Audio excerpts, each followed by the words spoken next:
And we're back to CapCut. Let me show you how you can add an easy energy or anger effect. I found this clip here with, I guess, the best actor in cinema history. And now we'll go to effects, and by the way, I used the default layout. Then you should find the effects right there.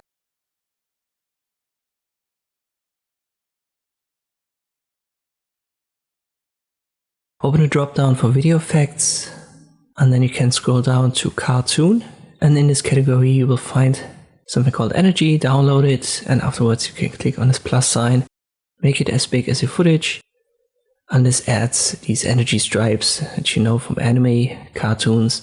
There's nothing to adjust here, so it's a simple one-click option, but the results aren't that bad. I hope this video was helpful, thank you for watching, and I'll see you next time.